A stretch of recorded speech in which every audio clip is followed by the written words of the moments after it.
Alright, story time of how my best friend unalived my baby while my baby was still in my stomach. So a little background. We was best friends for like 10 years. We did have like a falling off one time, and so we didn't speak for a while. But basically, within that whole time frame, we was friends for 10 years. We was like, we was like this. Um, I started realizing, well, I didn't realize none of this until after everything went down. But looking back on everything, I was like, huh. She was the type of friend where, like, she was secretly jealous of anything that I had. Um, there was this dude, we had both seen him at the same time or whatever. Um, he came up to me wanting to talk to me, and we always had this thing like, if we both found a dude was like cute or something, it was no, oh, I see him first, I want him up. It was basically like, if the dude likes you, he likes you. Like, we'd be like, that's what's up. Like, you got you a good one, something like that. But anyway, so baby daddy decided he wanted to talk to me, whatever. Um, we dated for some years. Um, Ended up pregnant, but I wasn't for sure. And so I had told him, obviously I told my best friend, I was like, hey, damn, she needs a name. Okay, we're just gonna call her Bestie. So I was like, hey, Bestie, yeah, so I think I'm pregnant. Like, I haven't been feeling good. I've been nauseous. I've been throwing up, blah, blah, blah. And I really didn't want to be. So I kind of didn't want to find out. So she was like, oh, take a test. And I'm like, I don't really want to take a test. And I was like, yeah, whatever. I'll take it whenever. She comes back to my house the next day with a pregnancy test.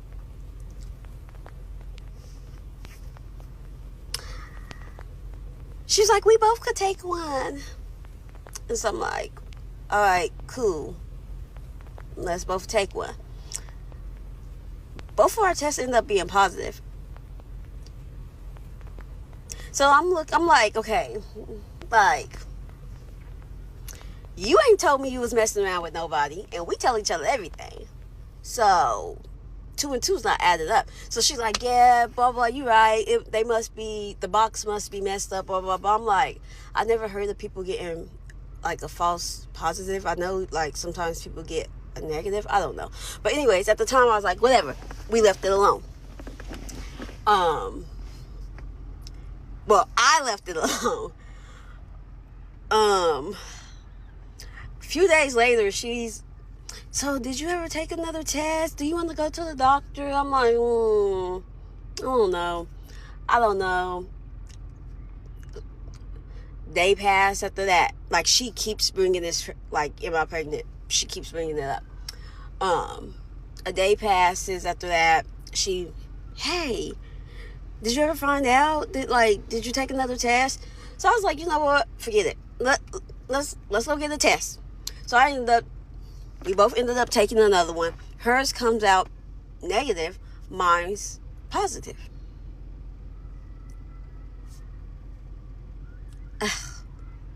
Mm.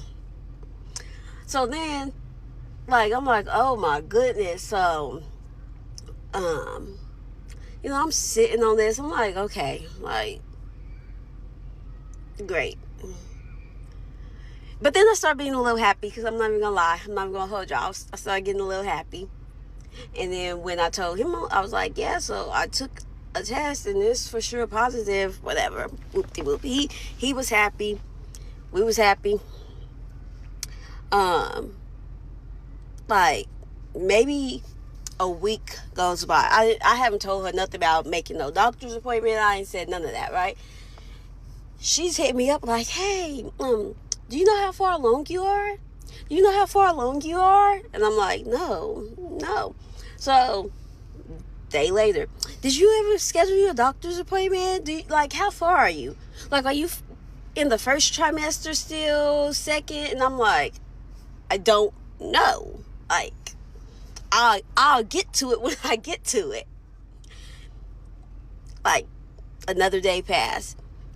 This girl, oh, look, I found you a OBGYN. Do you want to call to make your appointment? And I'm like, no, I want to pick my own.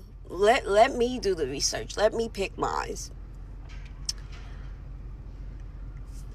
Y'all, tell me why she was still on this whole, how far along are you? How far along are you? How far along are you?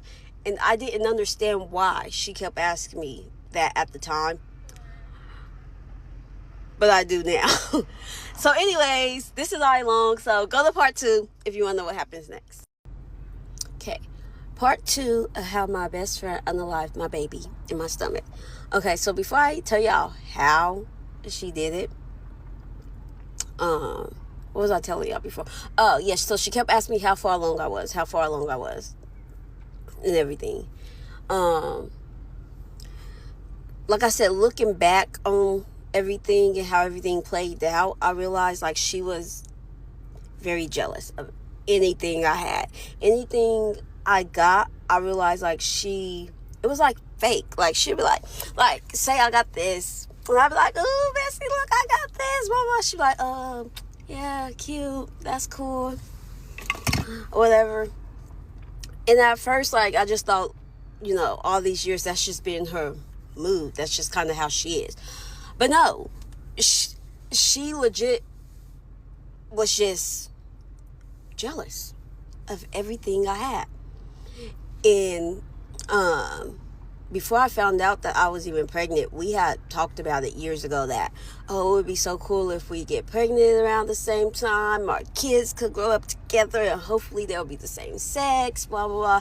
And she had made the comment talk about, well, if you get pregnant first and I get pregnant after and it's not the same, we could just get rid of them. I didn't think nothing of it back then. I was just like, yeah, whatever. And so it's just so hard to explain. It's just so much that y'all would have to know about her to understand. Like, looking back on everything, she was probably mentally ill.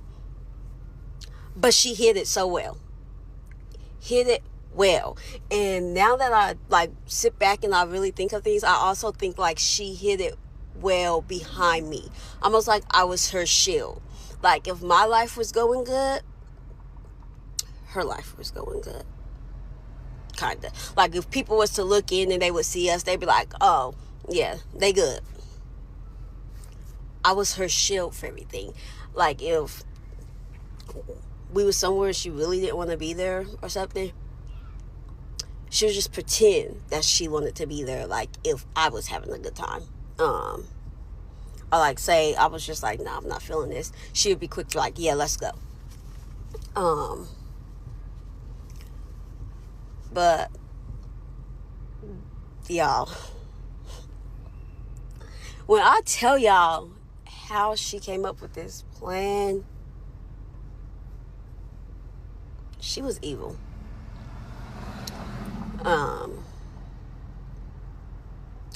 Yeah, she kept asking me how far along I am, and she was like, oh, I could even go with you to your first appointment. I'm like, I love you, bestie, and all, but no, like my man is gonna go with me. Like, so I finally scheduled an appointment to go see how far along I am or whatever. And I told her, I was like, yeah, I got an appointment coming up and everything. And she was like, oh my goodness, yes, I'm so happy.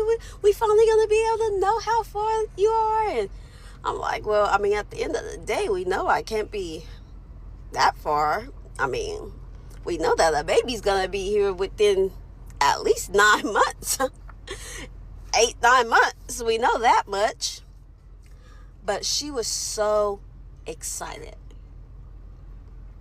Like, over the top excited that we was going to find out how far along I was. Like, she made it seem like we was finding out the gender. Like, that's how excited she was. Like, just, y'all, I need a minute. Go to part 3. Okay, part 3 of how my best friend unalived my baby while my baby was still in my stomach. I don't know where I left off at. Okay, so let's just start with me and boyfriend at the time, well, baby daddy at the time. We go to the appointment to find out, like, how far along I am and stuff. So before I even leave the appointment, my best friend texts me and she's like, oh, what did they say? Did they tell you how far you are? How like... So I looked at the message, but since we were still in there talking to the doctors and everything, I didn't reply back. I just looked and was like, okay, that's bestie texting. So me and him, we leave the appointment, we're happy and everything. The very first thing he wanted to do was go tell his mom. So as we're on the way, my bestie texted me again and she sent question marks. So then I texted back and I was like, hey, I'll call you later. We're on the way to his parents. So, we get to his parents, we tell them, they're happy. We're showing like the ultrasound pictures and everything. Bam. Happy. Boom, boom, boom. We leave. And then at this point, I'm back home and he's about to go, he was about to go somewhere. So he left, whatever. I get on the phone, I call my bestie, and the very first thing she was like, hey, so what did they say? I'm like, oh, well, yeah, they said I'm 5 weeks and 3 days. And she's like, oh my goodness, I'm so excited. Oh my goodness, I can't believe this. I'm going to be a godmom. Oh my goodness, bestie, I'm so happy for us. And blah, blah, blah. Like, just, like, excitement levels appear. And then she goes, like, it went from excitement to, like, just stone cold, like, stern. Like, it was like, are you sure that's how many weeks you are? So I'm on the phone. I'm like, yeah, like, they did the ultrasound and everything. And she's like, and you're positive. I'm like, yes. That's what they said. I was like, I'm looking at the papers. I'm looking at the ultrasound. I said, I'll show you when you come over. And so she's like, all right, well, I gotta go. And she gets off the phone with me. I'm like, okay, I'll go on about my day. 2 days later, she texts me and she's like, what are you doing? Blah, blah. I'm like, oh, nothing, just chilling. And she was like, because we were supposed to go out to eat that night. And she's like, oh, instead of us going out to eat, I could just come over and I could cook. And I was like, no, I really want to go to the restaurant we was going to because we was about to go to this steak place. And I was like, no, I really want to go. And she's like, are you sure? Because I could just cook. And I'm like, no, I really want to go. So then she finally gives up and we go out to eat that night. No talk about the baby, no nothing. She wanted to talk about everything else but the baby. Like, how is me and boyfriend doing? How did his parents take it? Is he happy? And I'm like, yeah, like, everybody's happy. And then it's like she got an attitude. And she was like, I gotta go to the bathroom. And I'm like, okay. So, bam, she goes to the bathroom. She comes back. Now, she changes this conversation. She's like, she doesn't want to talk about it no more, which I'm like, okay, that's fine. We start talking about other things. We have us a good time. We leave. 3 days after that, she showed up at my house, which is not unusual because she does that all the time. Like, we're besties. We literally do that. Like, we have keys to each other's house. Like, we show up to each other's house whenever we want to, all the time. So she shows up and she has some breakfast food. Now, it's like 8. My bad. I had got a phone call and then I had to go somewhere. But, okay, so anyways, back to it. So I guess this is going to be part 4 now. So my bestie shows up to my house at 8 in the morning, and she has like some breakfast food that she's about to cook. She went and brought me some prenatal pills and like just showed up with all types of stuff. Now, mind you, it's not that I'm not a breakfast person. I don't like to eat first thing in the morning. I will eat breakfast food, but I will eat it like around brunch, dinner. That's when I eat like breakfast food.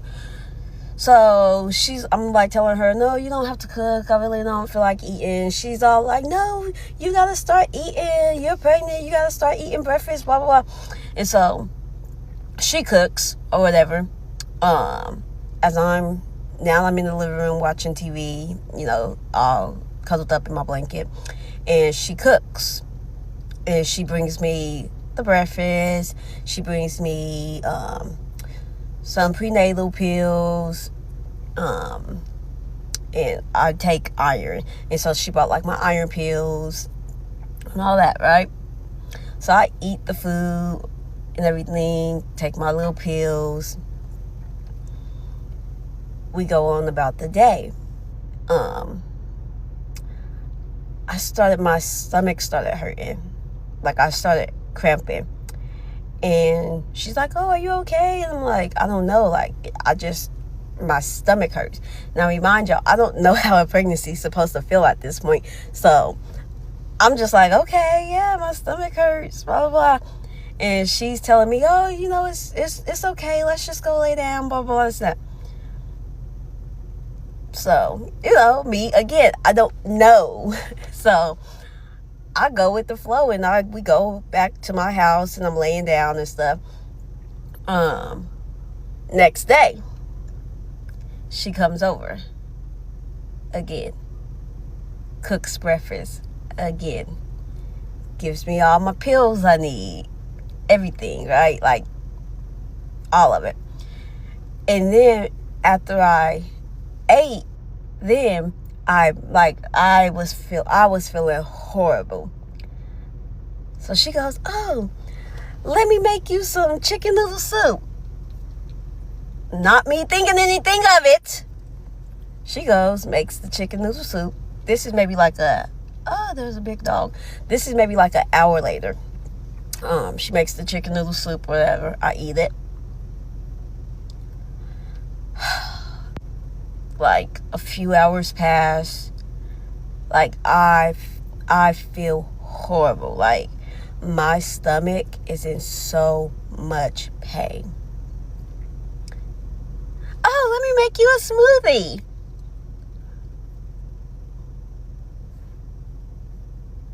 I drank the smoothie, y'all.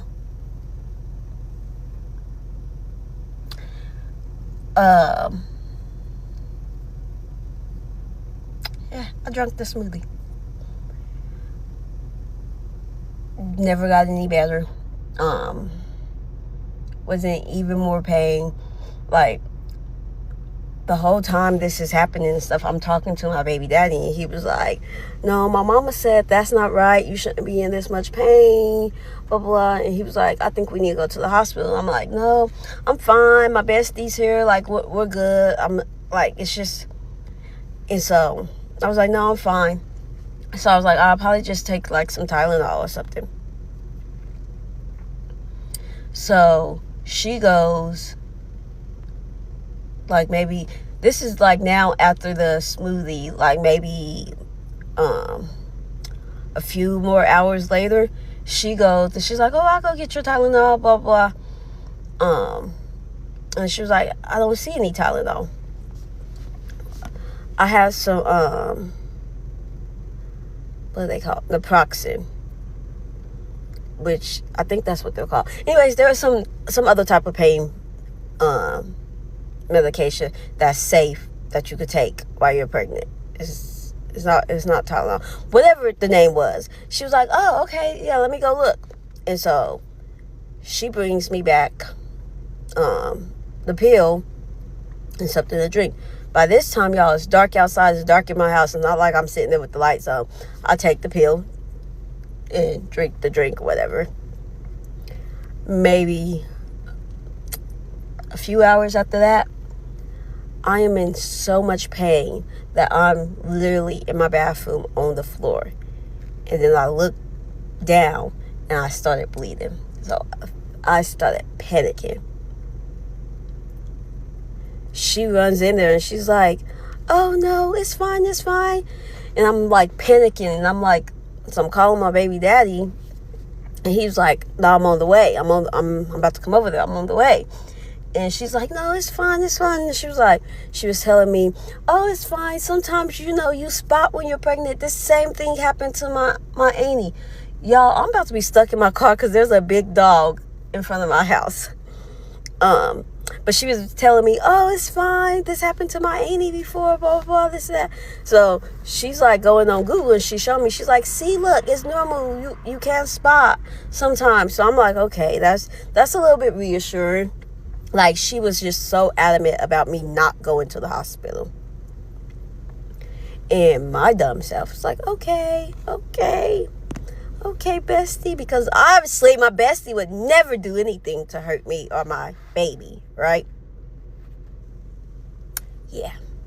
So, baby daddy gets there. They get me into my bed, get me nice and comfortable. But he was like adamant about me going. "No, go, go, go." And I'm like, "No, I'm fine." Like, so we showed him. We was like, "Look, like, you see here on Google, it says that." So I'm like, I don't want to go to the hospital. I don't want to deal with nobody at the hospital. Like, I don't want to be there all day. So, I go to sleep. The next morning when I wake up, I am in so much pain, and the bleeding did not stop. And like, I was passing like big clots. And so then at that point I was just like, all right, no, we gotta go. So I called my baby daddy. He came, took me to the hospital or whatever. And so they did everything they needed to do, and then they was like, "Oh, yeah, unfortunately, you had a miscarriage." So I'm like, "Oh, okay." Sad, depressed, blah, blah, blah, this, that. When I went to tell my best friend, when she came over, because she came over after we left the hospital, she came over and she just sat down on the couch as if she already knew, like, I was about to give her bad news. So when I told her, she was just like, "Oh, dang, I'm sorry." Just like that. "Oh, dang, I'm sorry." Again, not putting two and two together, not really thinking about it.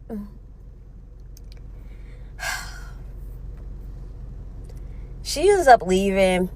Like, literally, that was like the quickest I think she has ever came into my house. Like, she didn't take her shoes off. She didn't get comfortable. She didn't do none of that. She literally sat down on the couch and was like, "Oh, dang, I'm sorry." And she's like, "Oh, okay, I gotta go, but I'm gonna check on you later." I'm like, okay.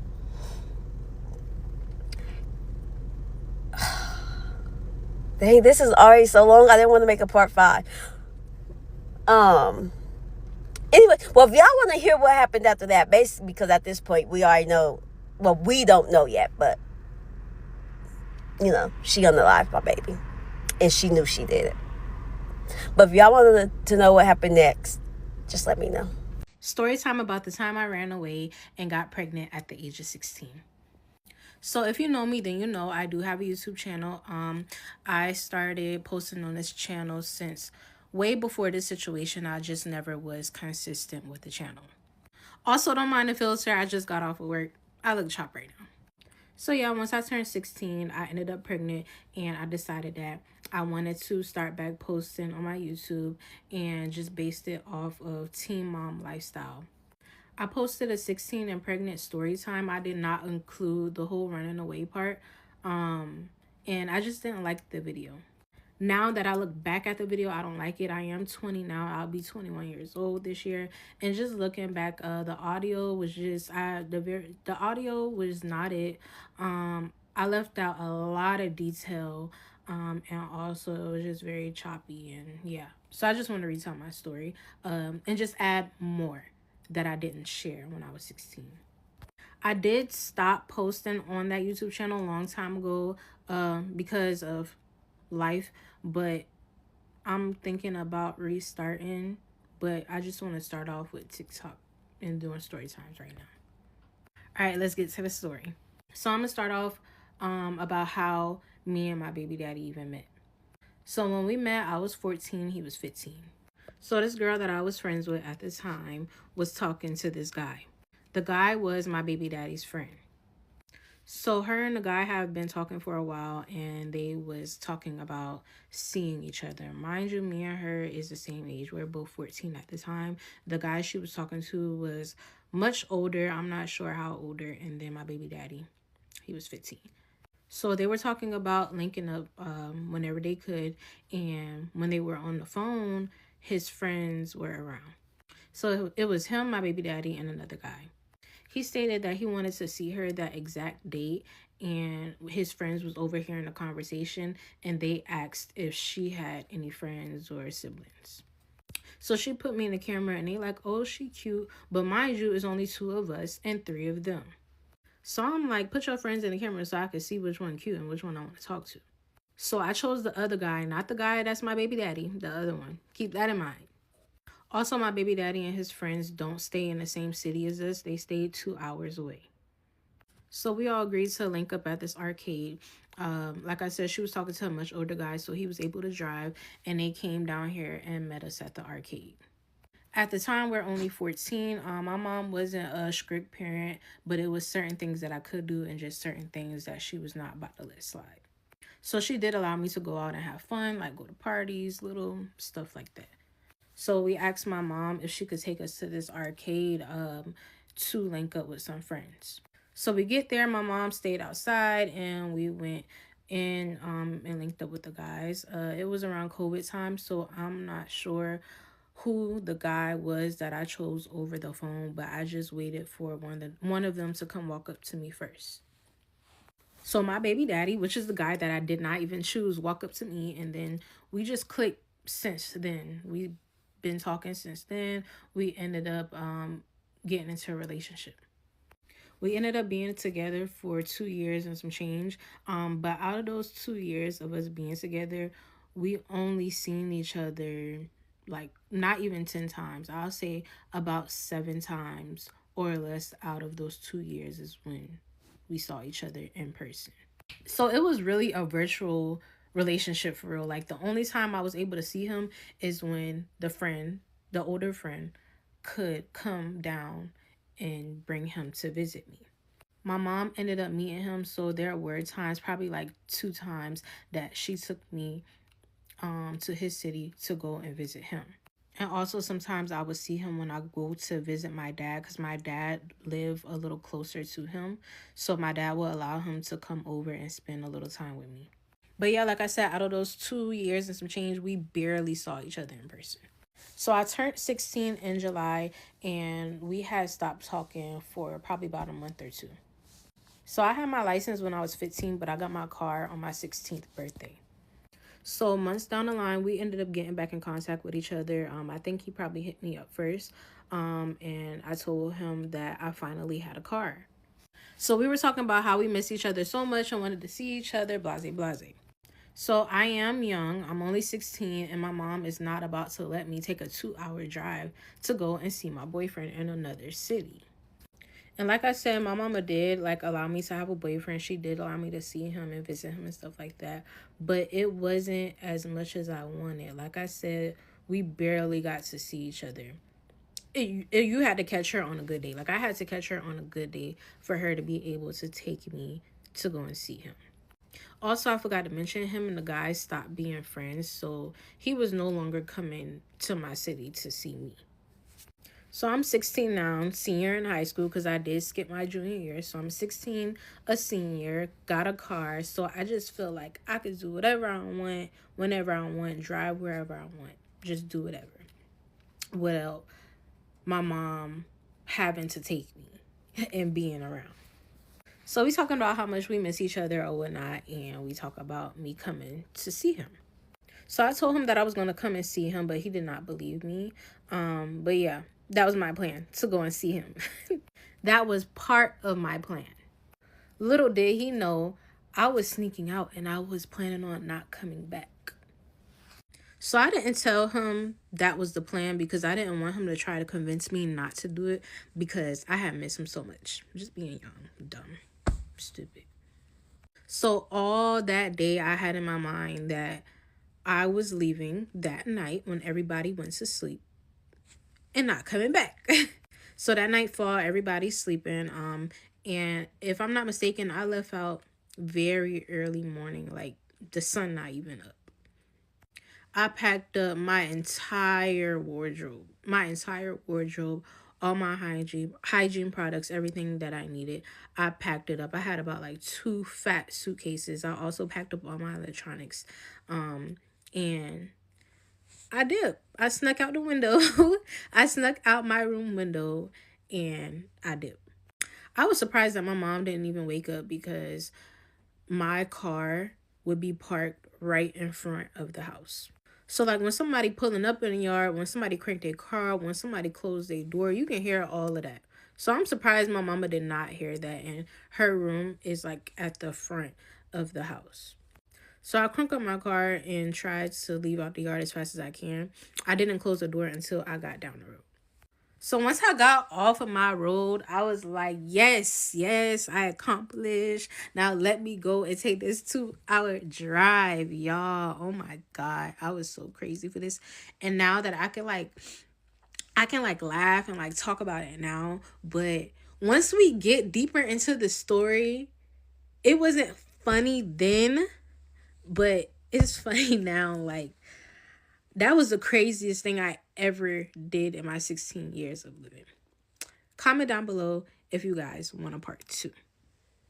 In part 2, I'll talk about the whole running away thing, how that went, and also about my pregnancy. Story time about how I ran away and got pregnant at the age of 16, part 2. So I ended part 1 off of telling you guys how I ended up packing my stuff and leaving. So the reason why my plan was to leave and not come back, because it was a 2-hour trip. So 2 hours there and 2 hours back is 4 hours. And I know within 4 hours plus how much time I wanted to spend with my baby daddy, I just knew that my mom was already going to notice that I was gone. I already knew she was going to flip. Like, I already knew I was going to get my ass cut. So I was like, I'm not going back. Like, that was the plan from the jump. I was not going to go back. So I ended up getting near his home, and I called him to tell him I was nearby. And he still did not believe me until he actually saw me in his parking lot. So I get in the crib. Mind you, it's his mom's house. His parents. They all stayed in the same house. Him, his mom, his sisters, his brother, and him. So still nobody knows that I'm planning on even staying because I don't bring none of my things and I leave everything in the car. My baby daddy didn't even know that it was my plan to stay. So eventually when my mom ended up waking up and noticing I wasn't home, and my car was gone, my phone was blowing up. And I instantly powered my phone off, and I just used my baby daddy phone and his mom phone the whole time while I was up there. So his family ended up figuring out that I was staying. They just didn't know how long I was staying, but they ended up figuring that out because I did eventually brought my stuff in the house because I was just tired of going back and forth to the car every time I needed to get something out of my suitcase. So like I said, I had all my electronics. I made sure all of that was powered off. I made sure all my locations was off. I made sure nobody could not track me in any way. So his parents, I don't think they thought too much of it. Like, they weren't strict at all on him. They really let him do whatever he wanted to. So they didn't question me about me staying there, none of that. And I was there for about 2 days now. So 2 days roll around, me and him sitting in the living room, and his mom comes in the living room and shows me her phone, and she's like, "What is this?" Y'all, when she turned that phone around, it was a missing person flyer with my picture, a picture of my car, my name, every single little detail about me. All over the internet, y'all. All over the internet. Not only Facebook, not only Instagram, not only Snapchat. It was on Google. It was on Live 5 News. It was everywhere that I was missing. So I'm just shocked because I was not thinking that it was going to go this far. Like, I don't know why I thought that, because I know the type of parent that my mom is, and I just know that she was going to get down to the bottom of it until she had found me. So his mom is like, you got until the next day to call your mom and let her know where you is. So the whole day I'm like, fuck, like how am I going to call my mom? Like what am I gonna call her and tell her? Like, I'm just trying to think through, like, what am I gonna say? What I'm gonna tell her, where I'm at, and all of this. Like, I really was just scared now. So a couple hours after his mom showed me the post, she ended up leaving for work. I remember everybody leaving, like all his siblings, parents, all of that ended up leaving. And it was just me and my baby daddy in the home, and we were chilling in the living room, and then we heard a knock on the door. He's not expecting nobody. I'm not expecting nobody. His people's not expecting nobody. So who is knocking at the door? He looked through the peephole and he's like, it's your dad. I instantly get up and go and hide. I was surprised that my dad showed up to his house because I wasn't expecting nobody to come to his house. And the reason why I say that is because, mind you, I said around my birthday in July is when we broke up, and this situation happened in October.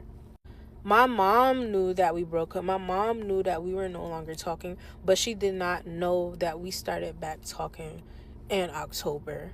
My dad never knew that we broke up because I didn't really talk to my dad about me and his relationship.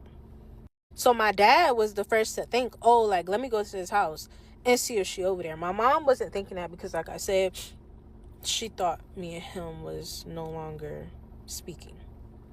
So my baby daddy get his pew pew because he don't know what to expect. Like, he don't know if it's just my dad by himself. He don't know, like, he don't know what to expect. So he get his little pew pew just for safety reasons, I guess. I peek around the corner and I see my dad, and I thought he saw me, but he didn't. So my dad is like, hey, so like, did you see her? Did you hear from her? Is she here? Do you know where she's at? And my baby daddy is just like, no.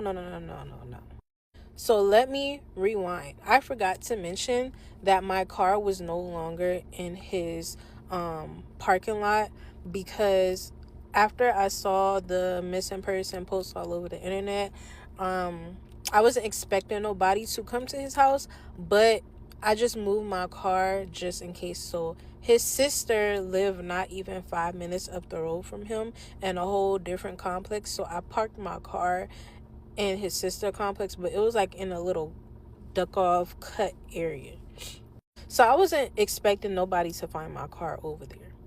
So after my dad leaves, he decides to ride around his complex, just ride around to the different areas around his house to see if he see my car. Y'all, why my dad found my car in his sister complex? So like I mentioned in part 1, my dad did allow him to come over to see me sometimes, but I forgot to mention that my dad also took me to his house like one time when we were in his area. So that's how my dad knew where my baby daddy lived at. I was not expecting my car to be found because nobody knew where his sister lived. His sister had just moved in that area. Nobody ever been over there. So when my dad found my car, he automatically knew that I was with my baby daddy because my car was right there, not even 5 minutes up the road from my baby daddy house. But I'm not even knowing all of this at the time. I found out after the situation was over with, that my dad was the one that found my car. So I did eventually got in touch with my mom just to let her know that I am safe.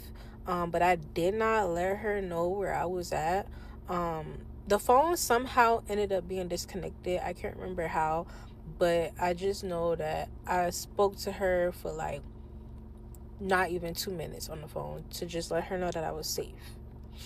So all my baby daddy people is back home now. A couple hours rolled past, and there's a whole bunch of people outside. We looked through the window. We saw a whole bunch of police cars. We saw a group of people. It was just beyond me. Y'all, let me know if y'all have any questions and like this video for a part 3.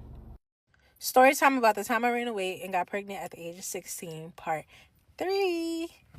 So boom, at the end of part 2, I told y'all how we looked outside and there was a whole bunch of police cars and a crowd of people. So I already knew that it was out there for me. So like I said, I powered all my devices off. So I was using my baby daddy's mother phone to see if anybody was going live on Facebook. And sure enough, it was a couple people going live on Facebook. So I really don't know what's going on in the live video, but I just know that it was so much people out there trying to see if I'm inside his house. So there's a knock on the door.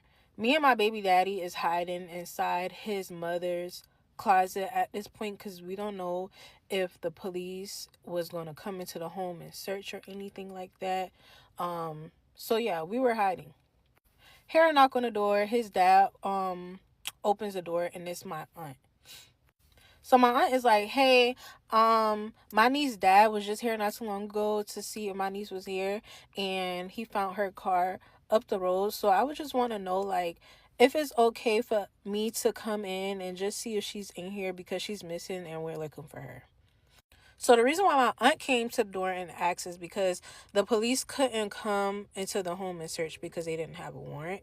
And also I was hiding because at this point it had became a whole big thing to where I'm a minor at the end of the day, and his parents had me in their home. So I didn't want to get them in trouble, and they also didn't want to get in trouble. So I just wanted to hide until everybody left. So my aunt comes in, she's searching, and I hear her come into the closet. So my baby daddy had already done through like a whole bunch of clothes and everything on me, and I was sitting inside this big bin. So she kind of like walked around the house, but she didn't really dig and search, so she did not find me in the closet, and she left. So like I said, it was me, my baby daddy, his siblings, and his parents into the home. Somehow they ended up outside on the porch and arguing with the crowd of people and the police that was outside. I don't know what started the argument, but they were upstairs arguing at the people downstairs that was looking for me. So I'll say the police and crowd of people was out there for about like an hour or more, and they ended up leaving. So the reason why there were so much people is because it was so many stories made up. It was a story about how I was being held hostage by my baby daddy. It was stories about how I ran away because my stepdad sexually assaulted me. It was stories about how I was getting abused in my home. There were stories about how I was pregnant and that's why I ran away. Like, so many crazy stories. Some people even thought that I was kidnapped. Like, that's how big the situation was. And nobody knew, like, not even my family, just my mom and my dad and my siblings. They only knew who my baby daddy was. But, like, my friends and, like, people I would be around on a daily basis and stuff like that, they didn't know who my baby daddy was. So they like, who is she all the way in Colombia with? Like, so they really thinking like it's some serious stuff going on. Just to put it out there, all those stories were false. I was not being held hostage. I was not kidnapped. I was never physically, sexually assaulted. None of that. Also, before this situation even happened, my mom and my stepdad, and not to put too much of her business out there, but my mom and stepdad haven't been together years prior to this situation. So I haven't seen my stepdad in years before this situation. Even when he was in the home, he never touched me. So I don't even know where that story came from, but I just wanted to get that out there because that's not, yeah, no. And he could have seriously got in trouble for that. So whoever put that story out there. So yeah, everybody leaves and now we're in the house trying to plot how am I going to reunite back with my family without his family getting in trouble. So the plan was for me to leave their house, contact my mom, and just make it seem like I was somewhere else. So this did happen 5 years ago, so I can't remember exactly how the situation went, but I know I did end up leaving the house and contacting my mom. So now that I'm editing, you guys, I didn't call my mom. I went to his sister's house, and then his sister called the police, and then they picked me up from there. And then the police escorted me to the police department. Y'all, when I got to that police department and I got out the police car, it was so many people. I'm talking people I went to school with, people I haven't seen in years, family members that live states away that I've never even met. So many people. Everybody running up to me, giving me hugs and all that. And I just felt very overwhelmed. And I was kind of pissed because I had already let the police know that I did not want those crowd of people there. So I guess nobody relayed the message. So yeah, like when I was already embarrassed, overwhelmed, all of that. And all of these people, like, I know they were there to support my parents and help look for me, but y'all just gotta understand from my perspective. So fast forward, being that all these allegations were put out that I was being assaulted and all of this at home, I had to go and live with my dad in a whole nother state. So that kind of made me upset because I never lived outside the home with my mom. So I was no longer going to be with my mom. I had to be with my dad for I don't know how long. And then on the other side, I was kind of happy because I'm the only kid on my mom's side, but on my dad's side, he has other kids. So I was finally able to be with my siblings and my dad a little more. So the running away situation happened in October, and I stayed with my dad up until December. So even though I couldn't live with my mom, I was able to visit. So in between that time, I probably went to go visit my mama like 3 or 4 times. My goal was to be back with my mom before the new year had rolled around because I wanted to graduate from my school that I went to. So I'm going to give y'all a little rundown of my schooling experience when I moved with my dad. So like I said, from October to December, I was with my dad. A lot of people in my hometown thought that I dropped out of school because nobody knew where I was. I didn't talk to any of my friends, none of that. So nobody knew what was going on. But I did not drop out. I went to go do school with my dad in Atlanta. That was also a bright side about being with my dad because, like I said, after that situation, I was just embarrassed and overwhelmed. Everybody in my hometown knew what went on, so I just didn't feel comfortable going back to school around those people. And yeah, so in Atlanta, I just felt like I had a brand new start. Nobody knew who I was. That's in a whole different state, so nobody knew my situation.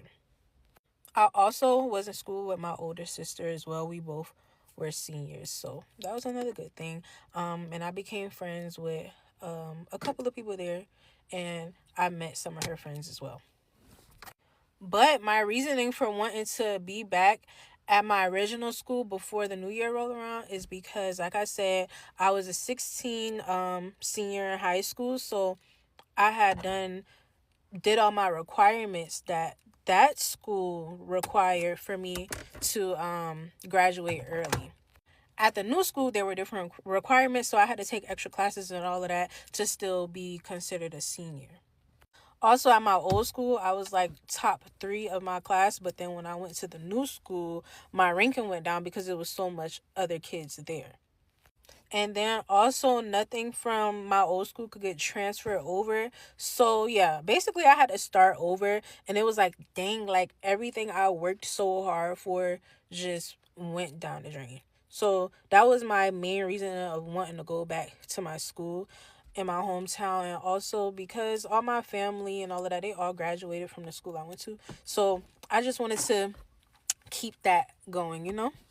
I'm running out of time, so let me know if you guys have any questions. And then part 4, I will tell you guys how I found out I was pregnant. Story time about the time I ran away and got pregnant at the age of 16, part 4. Sorry, y'all. It's been 2 days. I was busy. But I'm going to try to make this my last part because I don't want to make it too long and dragged out. And I know y'all ready for me to get to the point. So, boom, let's get to it. So, yeah, I was staying with my dad from October to December. And while I was staying with my dad, that's when I found out I was pregnant. And I want to say I found out in November. So, when I was with my baby daddy in October, we was doing things we had no business doing, you know? So I found out pretty early. I found out like I said, I found out in November. So I was pretty early. I can't remember how far along I was. But I know that I was supposed to get my period. I was having symptoms I usually have when my period about to start. Stomach cramps, nipple sore, stuff like that. And I always keep my Flow app. And my Flow app is always on point. If y'all don't know what Flow is a period app. So I believe my app said I probably was like 2 days late. And like I said, my app is always on point. So when I saw that 2 days late, I was like, yeah, I got to take a test. So me and my sister go to the store, and my sister goes and get me a test because I was too scared to go and take the test to the register. So we got the little Dollar General test, 2 in a pack. I took it and it came negative. So I'm like, okay, like I ain't pregnant. My period just a little late, but it's coming. I want to say about a week later, I still didn't get my period. And at this point, my period was way off, way late. So we go back to the store, get another pack of 2 tests, take that. And those came positive, y'all. And when I say it's one of those ones where you gotta pee on the stick. So like as soon as I peed on the stick, and you know how I say like wait 3 to 5 minutes, y'all. As soon as I peed on that stick, dumb lines was dark positive. So I ran out the bathroom to my sister, and I'm like, "Girl, look, like this shit positive." And she like, "Did you put apple juice on that?" And I'm like, girl, apple juice, what are you talking about? I just peed on this and it's positive. I'm pregnant. Like, what are you talking about, girl? I'm pregnant. You talk about apple juice. So, like, we both was just shocked. Like, we just like, oh my God. Like, oh my God. So I call my baby daddy, FaceTime my baby daddy, and like, look, nigga, like. And he happy and smiling. And I'm just like, what are you happy for? We're 16, 17 at this time. Like, what?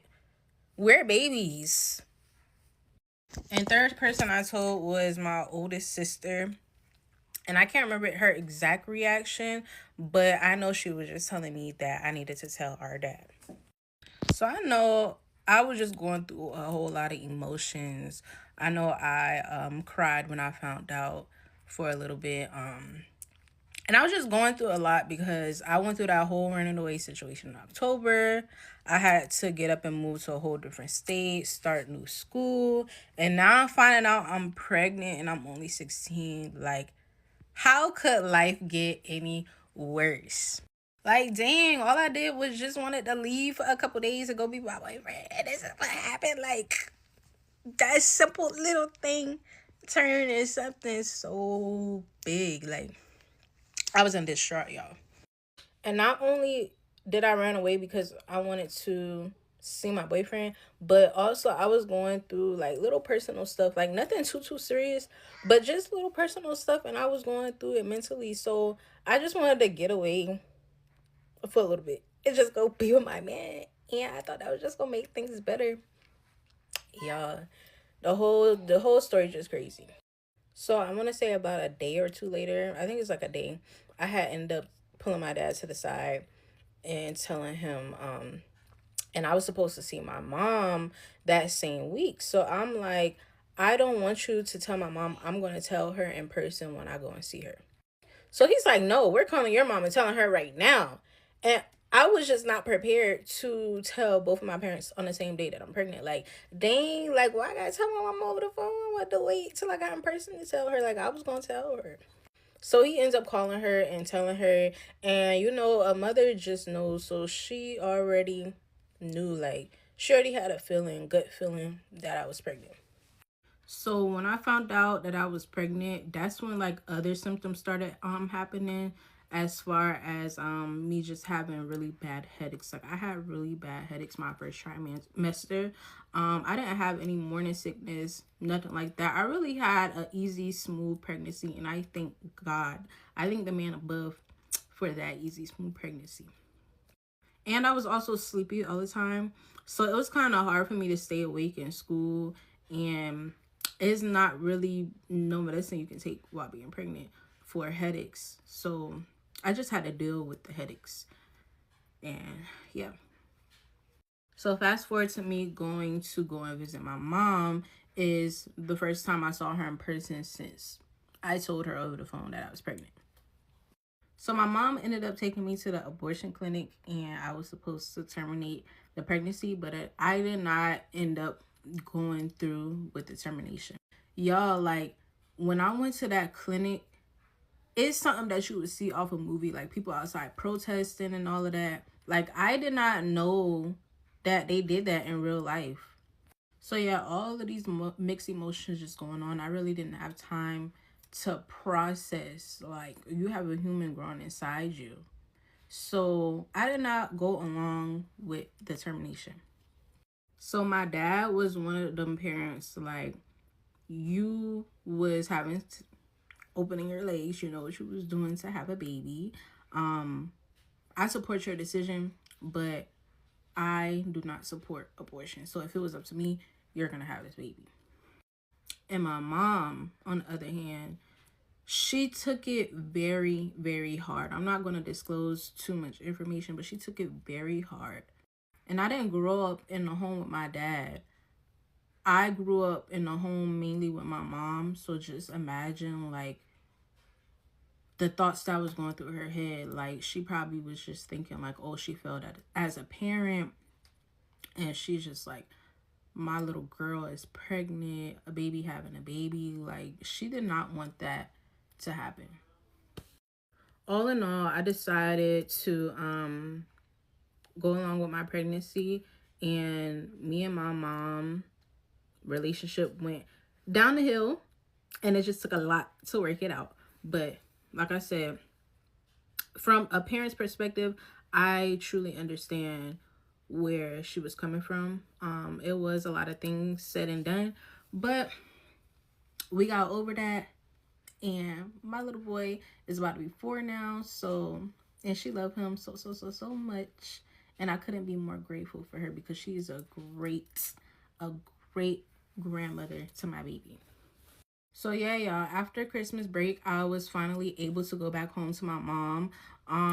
The police did all the investigations and all of that, took stories and all of that, and came to the conclusions that none of those things that were told were true. So yeah, I was able to go back home and go back to school, back to my home school, like how I wanted to. When I started back school, nobody knew that I was pregnant.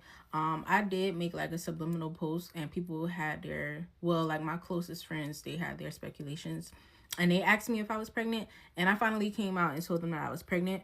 I can't remember how far along I was, but I was pretty far along when they found out. And other people in school had their speculations because I was gaining weight. But they haven't seen me in a while, so I could have just been eating. I didn't start showing until I was like 7 months pregnant, and I had already announced my pregnancy by then. I announced my pregnancy, like, as soon as I announced it. I believe I was 7 months when I announced it. As soon as I announced it, that's when my stomach blew up. And I did have a lot of supportive friends and family. I also had people that tried to act like they supported me, but then talk about me behind my back. A lot of stares because I was the only one pregnant in school.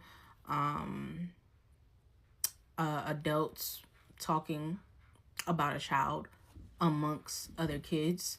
It was a lot, but I didn't let that discourage me. At the end of the day, it's my body, my choice, and I'm the one that gotta have this baby and take care of this baby. So yeah, I pretty much covered everything. Let me know if you guys have any questions, and I'll do videos like a Q&A video. And also let me know if you guys want a story time about my labor and delivery. See y'all in my next story time. Peace. Hello to my 49 followers. This is gonna be a story time, a little random story time of crazy shit that my ex-best friend would do to me and say to me. And I'm just gonna start off with the racist things that she would say to me, and I let slide for,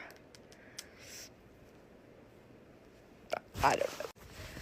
Hello to my 49 followers.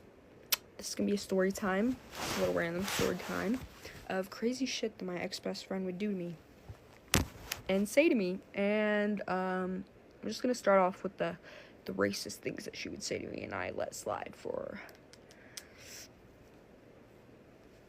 I don't know. Number one, let me set the scene for you.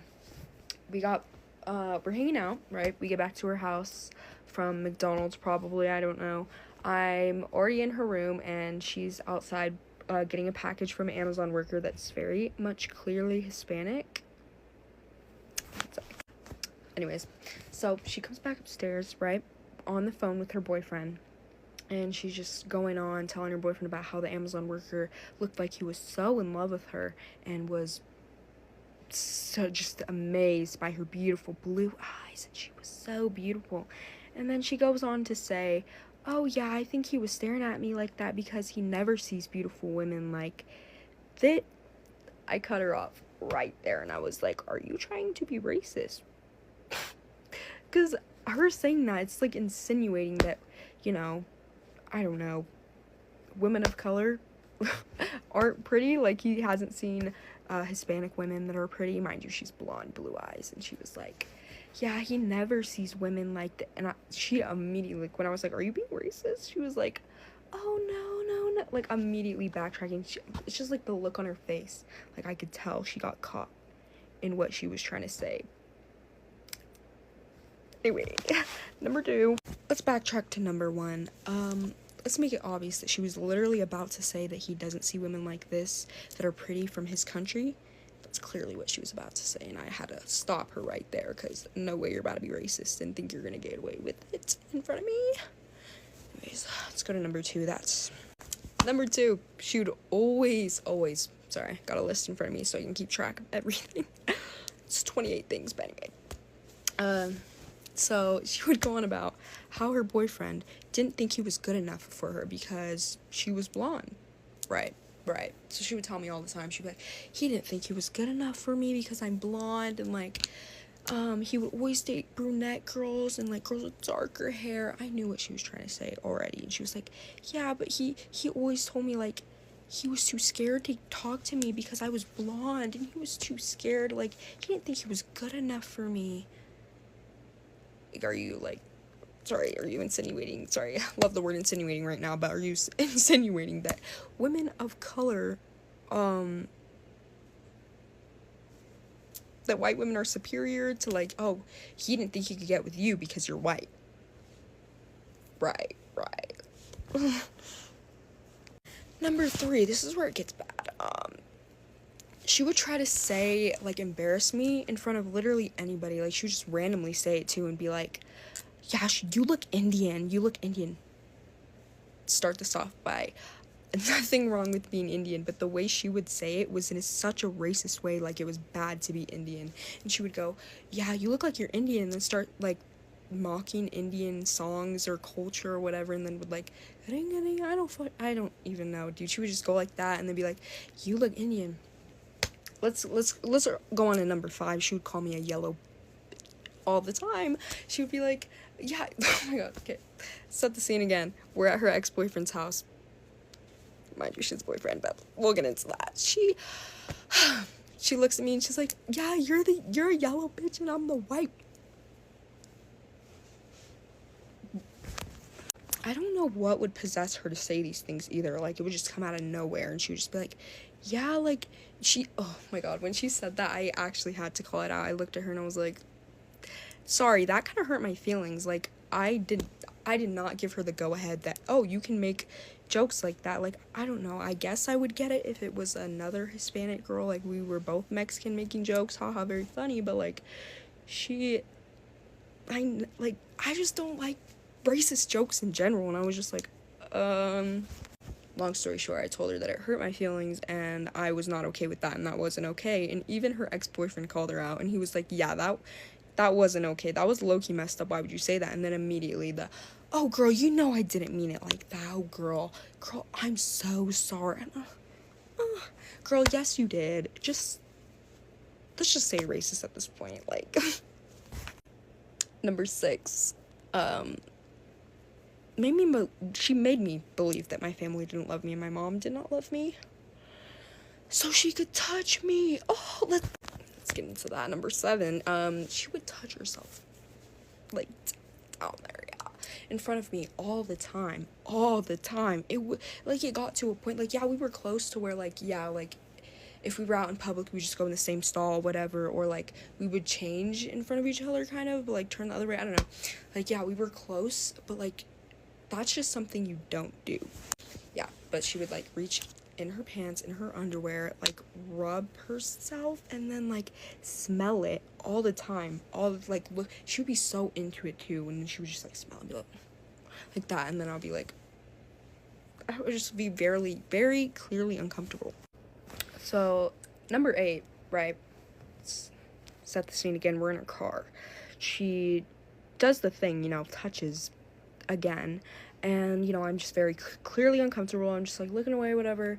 And, she looks at me, like, waits till I look at her, whatever.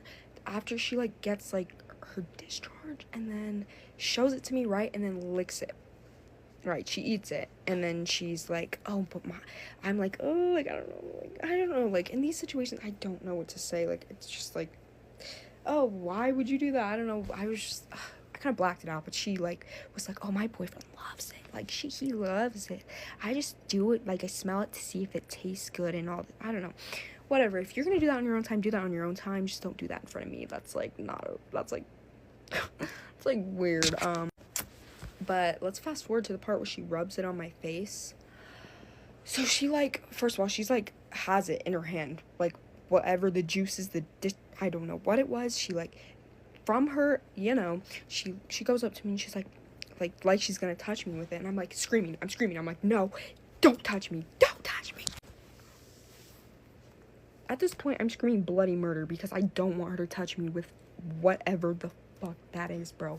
I'm screaming I literally, to the point where I, like, almost lost my voice. I'm screaming, right?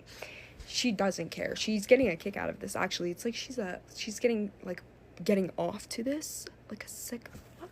Yeah, she touches me with it, and then she rubs my face with the juices. I literally just remembered, like, I literally just remember, like, not knowing what to, like, do or say or think. I was just like, did this really just happen? Like, she literally just, like, touched herself down there, like, and then, like, rubbed it on my face after I literally screamed. I literally remember screaming, so I literally just remember being like, no, not, I don't want to say terrified, because that's, like, I feel like I was, like, terrified. Like, I did not want her to touch me with that. And then she, like, not even just, like, rubbing it on me, she rubbed it on my face. Yeah, that's only 8 out of 28. If you want a part 2, just let me know. Hey y'all, story time. Another disturbing story. Now this story is about a man. We're gonna call him Fred, and he's in culinary school, and he meets a young lady that's in culinary school too. We're gonna call her Yolanda. So Fred and Yolanda bonded over the love of cooking, and they realized they had a lot in common, so they started dating. And by the time they finished culinary school, they were engaged. So when they graduated culinary school, they decided to go into business and open up a food truck. So everything was going great. The business was booming. They were making a lot of money. They were starting to plan for their wedding, everything like that. And then Fred started noticing inventory wasn't what it's supposed to be. And then he started getting phone calls and letters from vendors saying that they hadn't got paid. And then they had hired 2 employees, and the employees came to him and said they hadn't got their direct deposit. So he went to go talk to Yolanda, and he said, what's going on with the vendors and the 2 employees and the inventory? And she got really defensive, like, you don't trust me? I can take care of this. I'll take care of it. Don't worry about it. So he was like, okay. So business started slacking off. They started losing money because they weren't having, the inventory wasn't there, so it was always running out of things. And then the 2 employees quit because they weren't getting paid.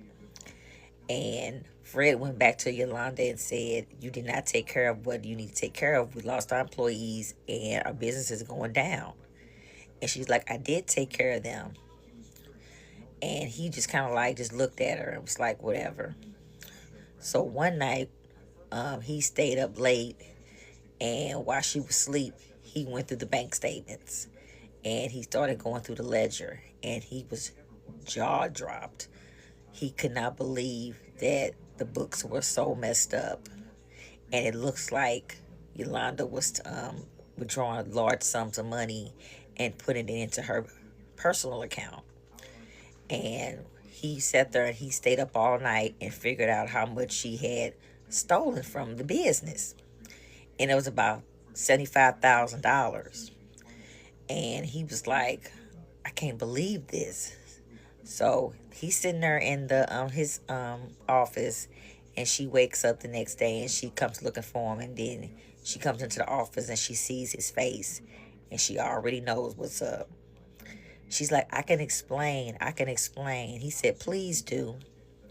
And she said, my sister, she needed money. She was in trouble. She had some gambling debts, and she was in trouble with some really shady people, and she didn't want to get her sister get hurt, and she needed to pay these people, and she was afraid to come to, she said she was afraid to come to him and explain what's going on, because if he would have said no, her sister could have been hurt. So she just did that for her sister. And he was like, you could have came to me and we could have worked something out, because I do consider your sister family. We're going to be family soon. And she was like, I know I made a mistake and I'm so sorry, blah, blah, blah. So he went to go talk to his accountant. And, well, he hired an accountant. And he said, what can I do? How can I fix this? And the accountant told him, you're going to have to sell the business. If you don't, you're going to go bankrupt. So he told Yolanda that they were going to have to sell the business. And she was very upset about that. Very upset about that. So they sold the business. And, she got her cut and he got his cut. And all of a sudden, once she got her money, she skipped town. And he was like calling her parents asking, have you seen Yolanda? And they like, no, we haven't heard from her in a couple of days. And then he asked the sister. And the sister said, no, I haven't talked to her in a couple of days. And then he said, well, I'm glad that, you got yourself out of that gambling debt. And she was like, what gambling debt? And he was like, well, your sister told me that she had to loan you some money because you were in trouble with some really shady people. And she was like, no, I have a good job. I've just got 2 promotions. I'm making good money. I'm not in any kind of gambling debt or any kind of debt like that. I don't even go to the casinos. I don't even do that stuff. So he was like, oh, wow. His own fiance just made it all up. So what was she doing with the $75,000? So, again, the parents hadn't heard from her. The sister hadn't heard from her. And he hasn't heard from her. And he got a phone call one day from a man named Michael. And Fred was like, who are you? And he says, I'm Yolanda's husband. And Fred was like, her husband? Me and her are engaged. He says, I'm her husband, and I've been looking for the last 4 years, trying to serve her divorce papers because she stole from me and she took off. And Fred was like, she stole from me. And then she got a lump sum from us selling the business, and she skipped town. He said, yeah, that's her ammo. I've talked to another guy that she was engaged to, and she did the same thing to him. His name is Peter. So Fred was like, what the hell? And he was like, you know what, Michael? Let's all meet so we can compare notes. So they all met at a little coffee shop, and they compared notes, and they realized that Yolanda has been doing this to a lot of men. They're probably not the only three. There's probably more. She's probably got another target already. So they hired a private investigator to track her down. So they tracked her down to a town, and the police arrested her, and took her and extradited her back to where all this happened. And Fred said he wanted to press charges from her from stealing, and her husband wanted to do the same thing, and also Peter wanted to do the same thing. So they pressing charges against her, and they had to hold her because she had a warrant for something else, and they had put her in a holding cell till they can take her to the jail. So meanwhile, she's in a holding cell. The guard will come by and check her, every 15-20 minutes. So she had took the pillowcase and made a fur around her neck, and she put it up on the rafters of the holding cell, and she used the bed for leverage, and then she hung herself. By the time the police officer came back to do his rounds, he got into the holding cell and took her down, and she was already gone. So they had to tell her parents, her sister, and they also told Fred and Michael and Peter what happened. And they were just like, wow. I mean, they were like distraught, but then they were like, she stole from us. They just really had really mixed feelings about it. And they end up being really good friends, all three of them.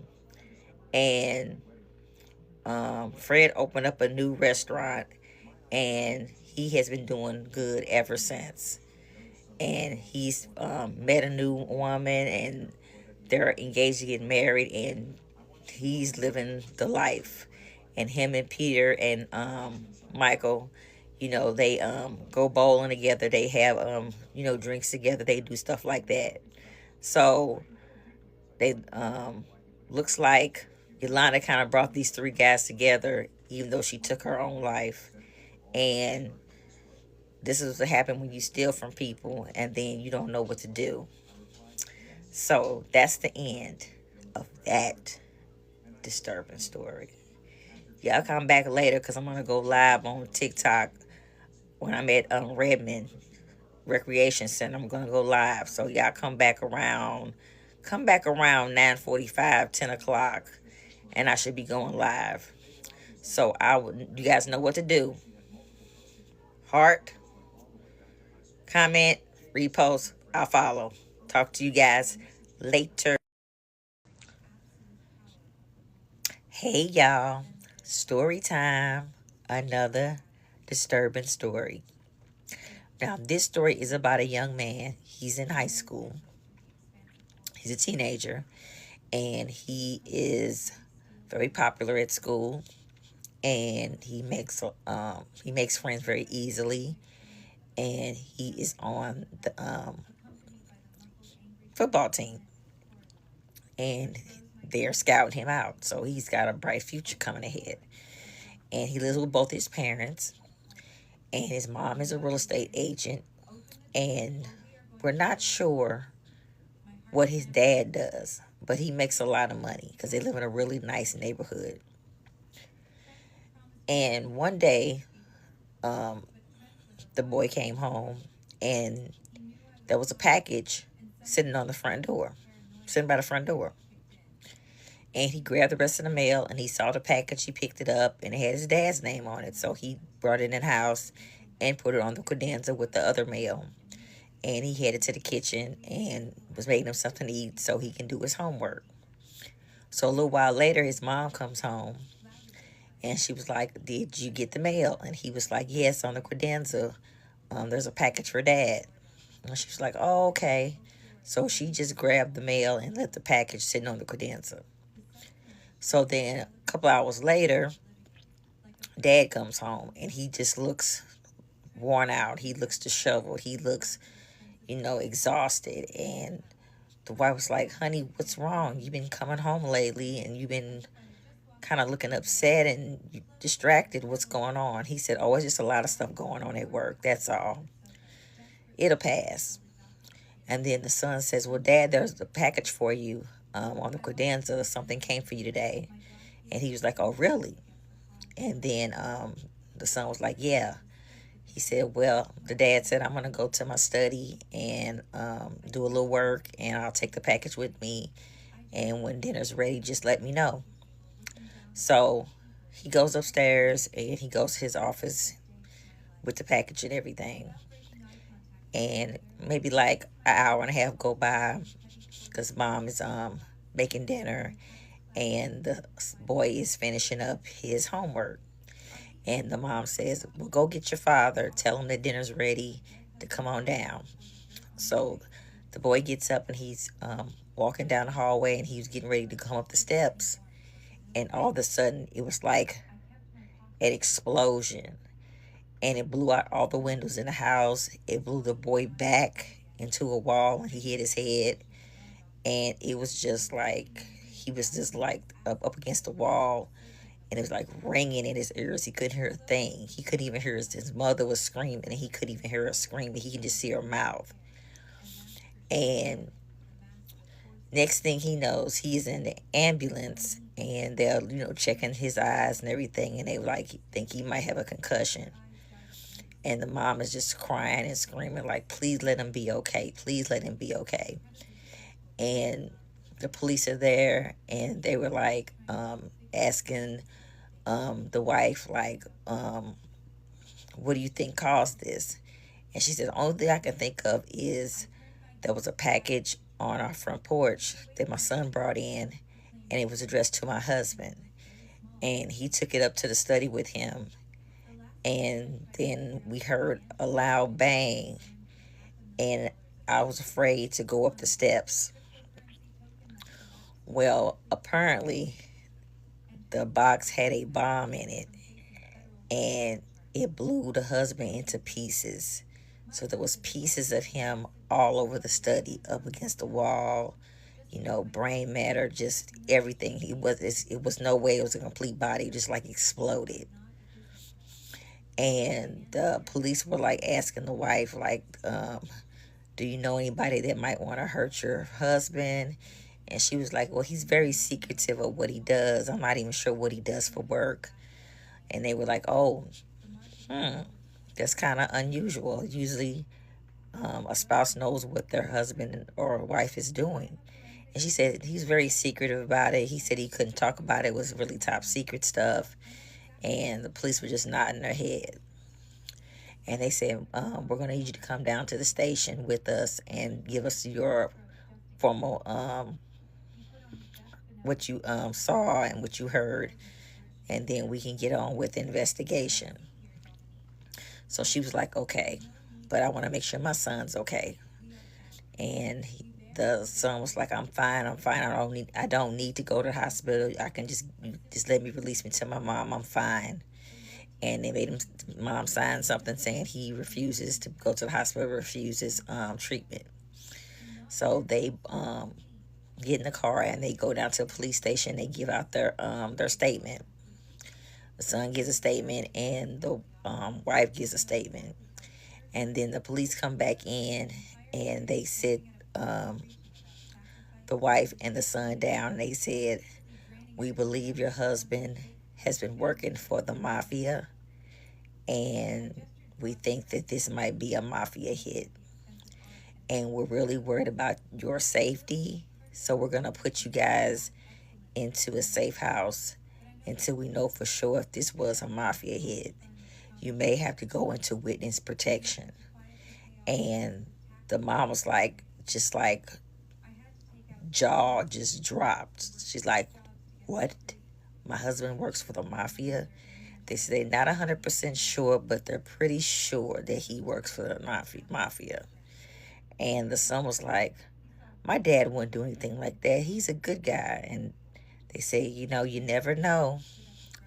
So they end up going to a safe house and find out later that their dad did work for the mafia, and that was a hit out on his life. And his wife and the son had to go into witness protection, and they are in witness protection to this very day with new identities, and they can't even talk to their old friends. They can't even talk to their families, and will talk to their family.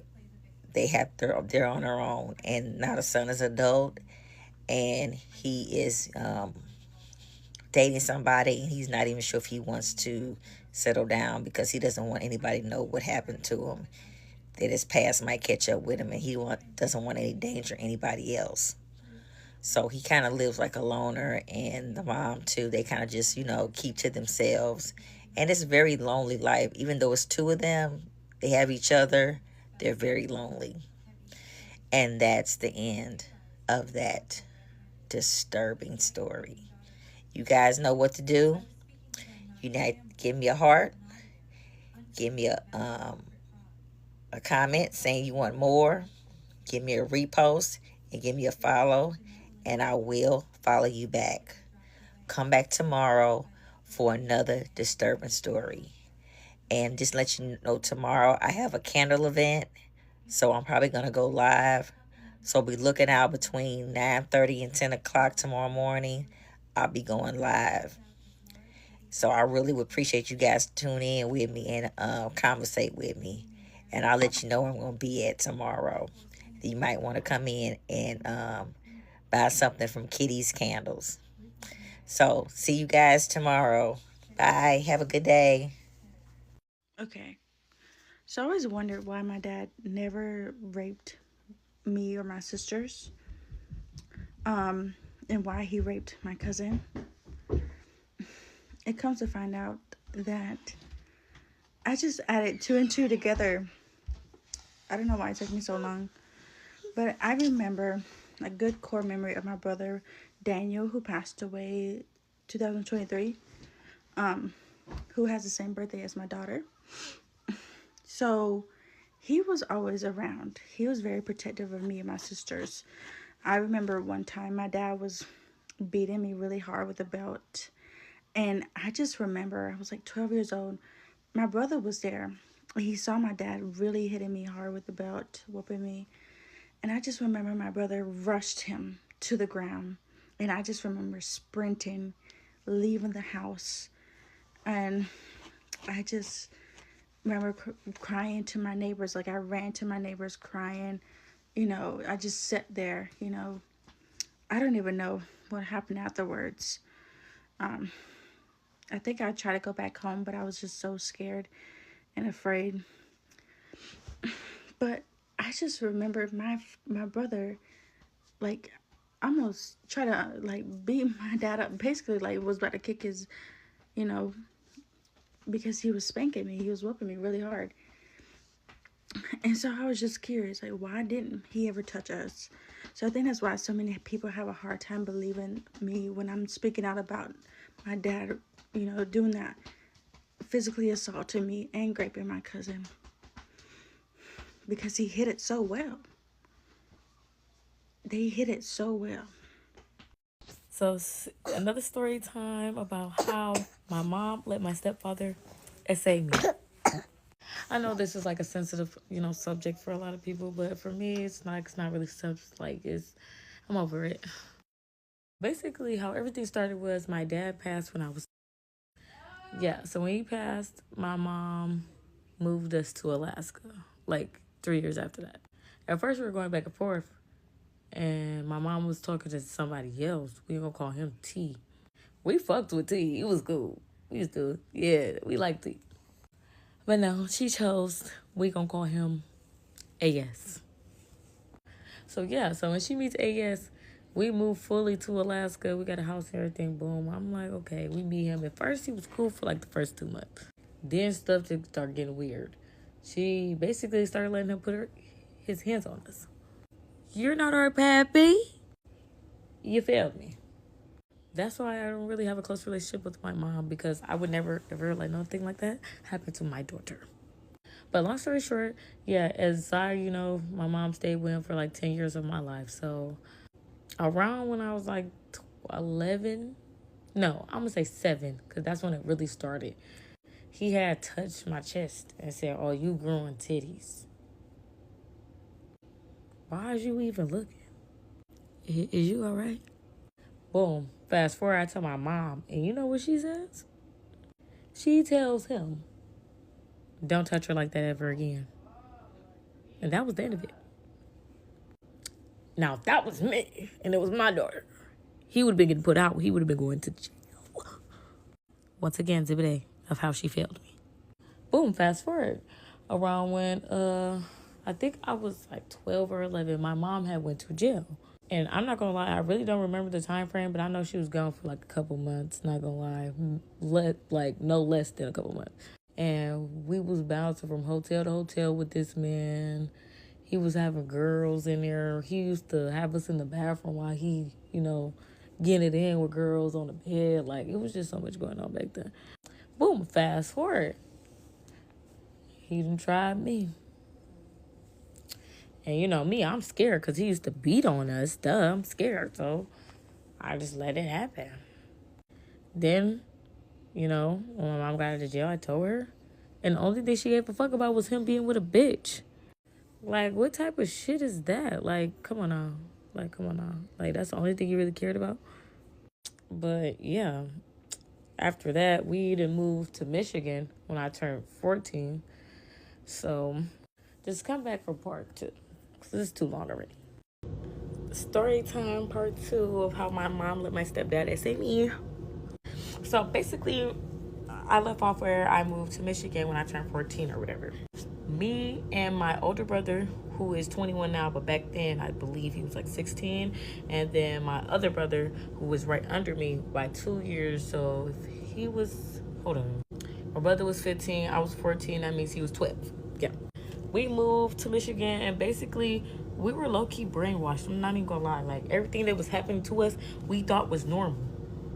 We thought it was normal because of the simple fact my mom didn't let us go to birthday parties. We barely made it to school. And all we knew was the house. All we knew was my mom, the house, and school.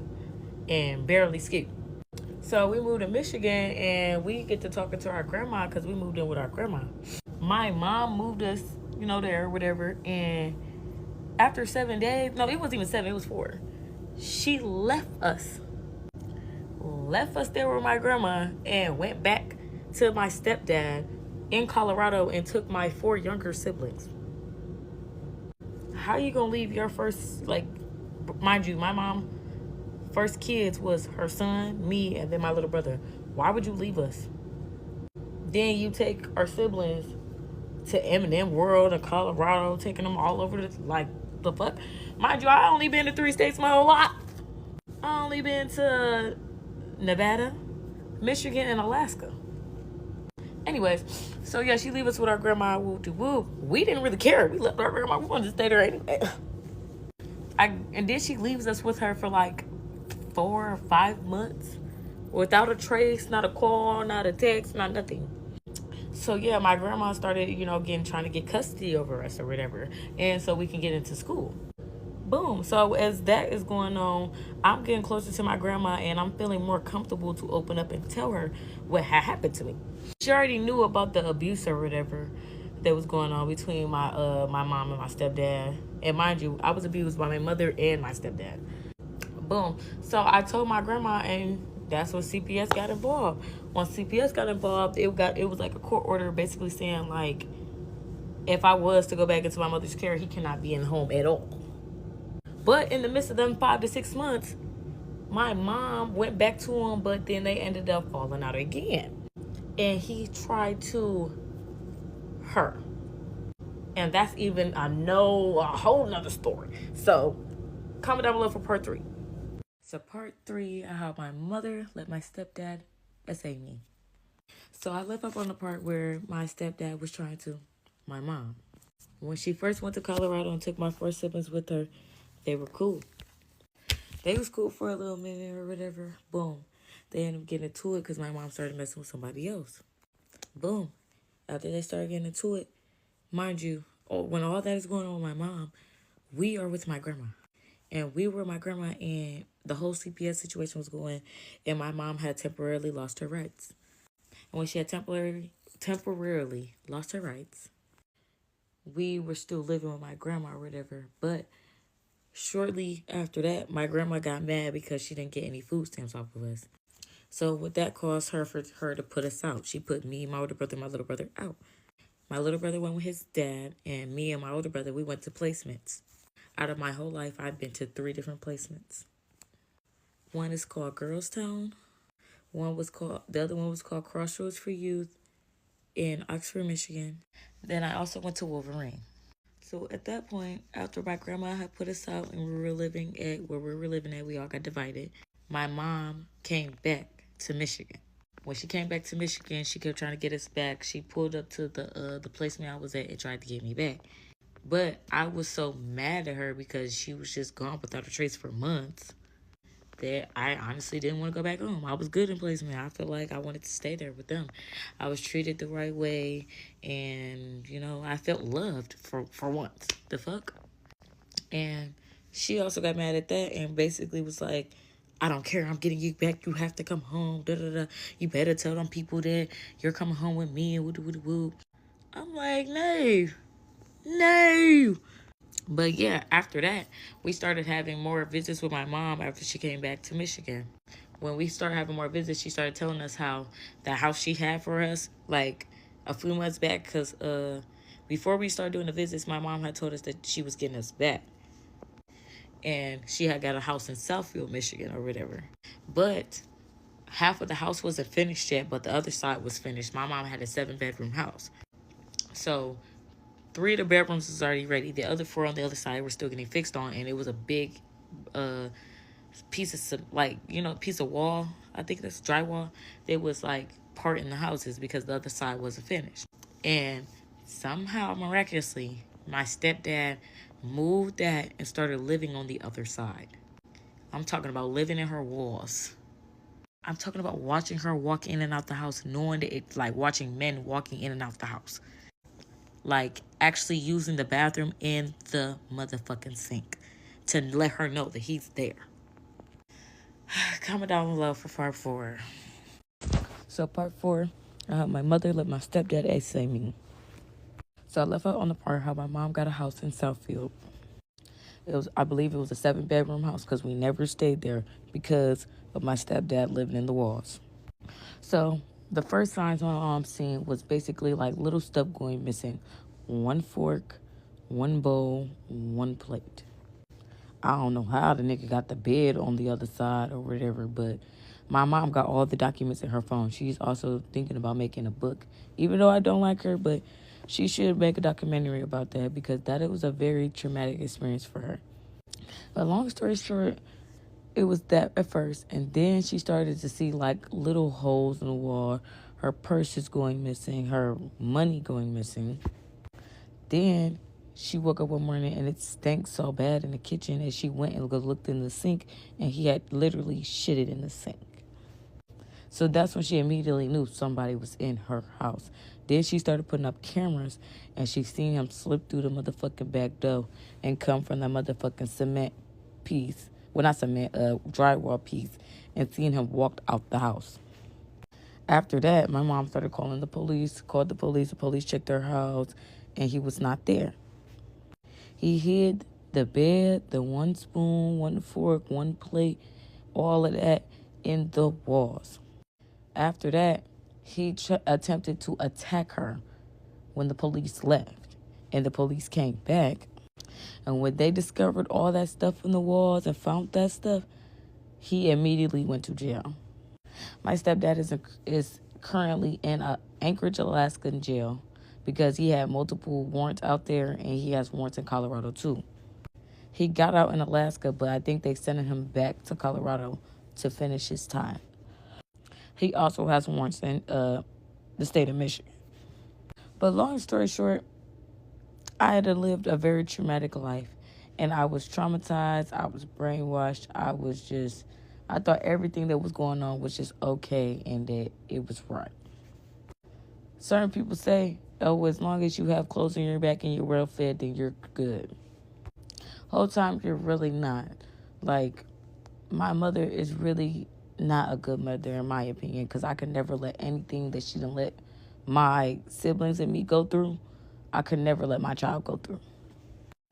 And for me to experience the shit that I experienced, it's very hard for me to move on and get into a relationship with another man that is not my daughter's dad. Because I'll be damned if a motherfucker try mine. After I went back with my mom when I turned 16, I was on probation. And I got off probation a couple days after my birthday, May 11th. When I got off probation, I ran away and I never looked back. And that's a whole nother story for a whole nother day. Comment down below for part 5. The story you've all been waiting for. July of 2024, my, at the time, 1 and 10-month-old son drowned. And this is a story. So we had been in California. We were on vacation, and we were visiting a friend because it was her son's birthday party on the beach. So we went to do that, and we were staying at her baby dad's house in Oceanside, California. At the time, I was sober, and she was drinking still pretty heavily. I guess that kind of comes in at the next part of the story, so hold on to that. A few days later, I woke up. I guess I should mention that when we first got there, her and her baby dad have always had problems, fights on and off. And this one fight got particularly out of control, and they were screaming at one another. And at that point, that's when I realized they had a doggy door, because my son crawled out of it and I caught him. And then I got into an argument with her baby dad, saying that that door outside of the doggy door, the metal door, needed to stay closed because my son could drown in their pond, and they did not have a fence around it, so it was a koi fish pond. I guess I should mention that my friend had a bottle of Tito's that day, so later when we recount this, she doesn't remember, and that's kind of important in the future.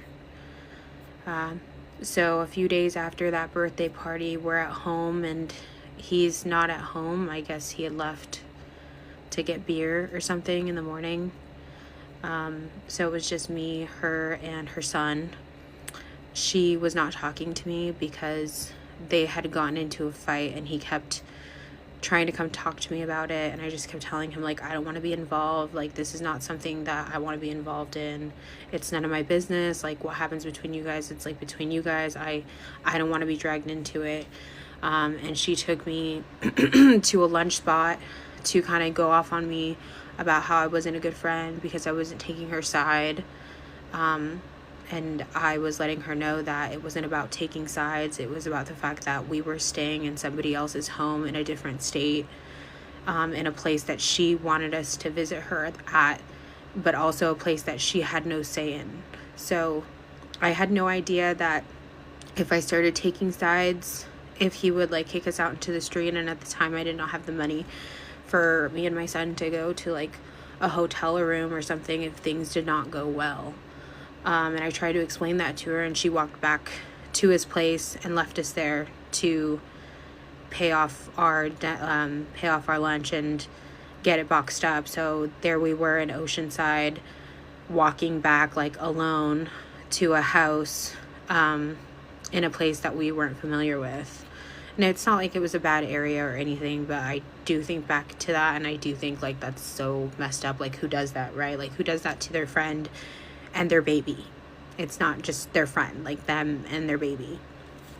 So I get back, and I guess we can call her Hayden. I get back to her baby dad's house, Hayden's baby dad's house, and, you know, I think the next day was when we woke up. I gave the kids breakfast, or we gave the kids breakfast. It was like normal.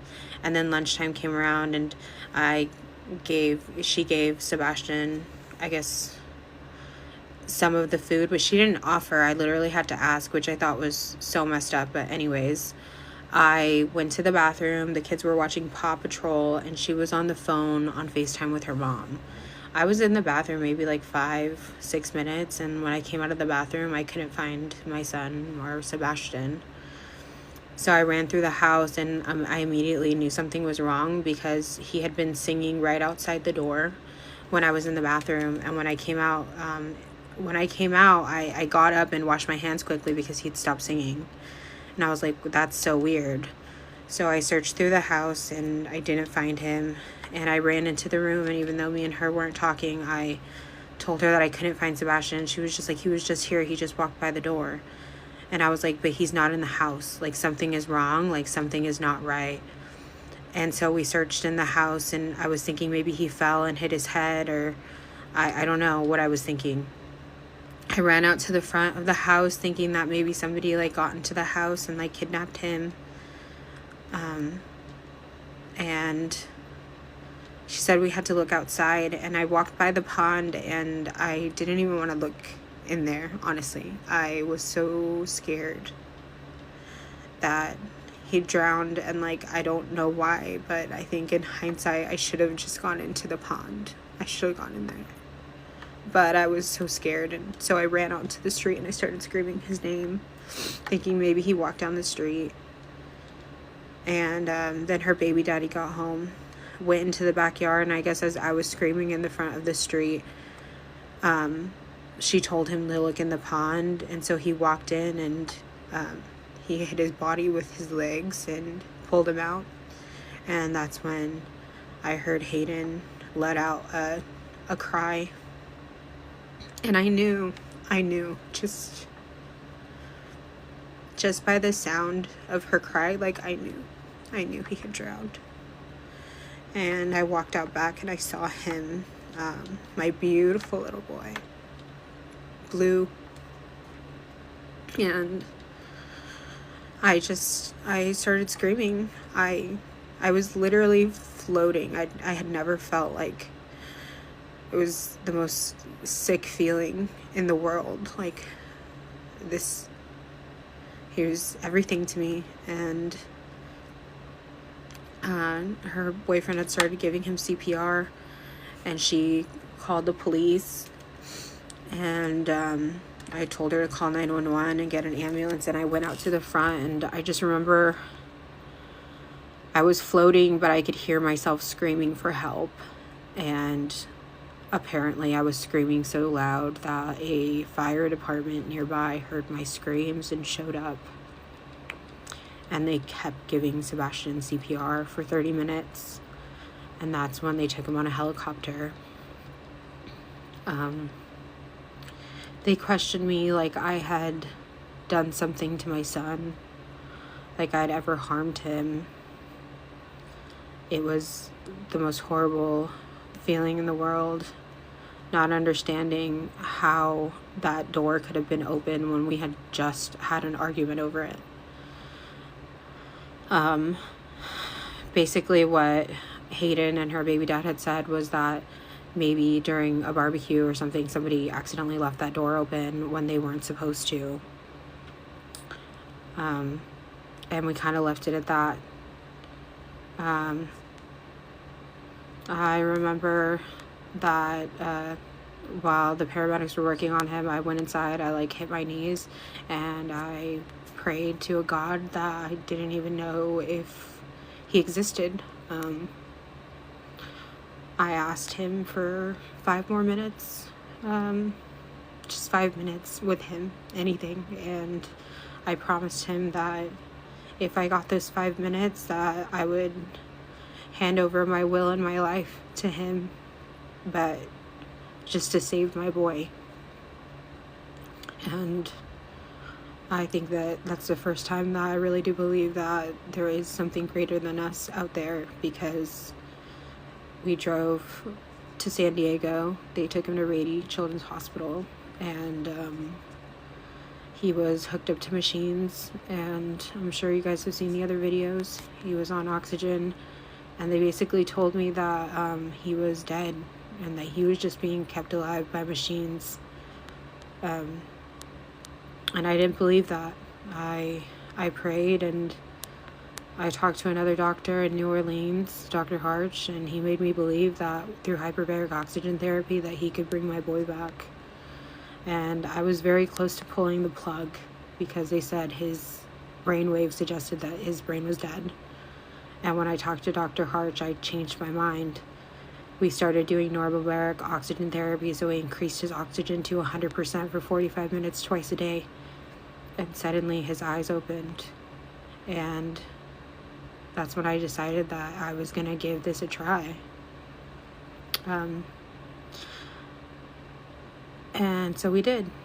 Let me know if you guys want to hear a part 2.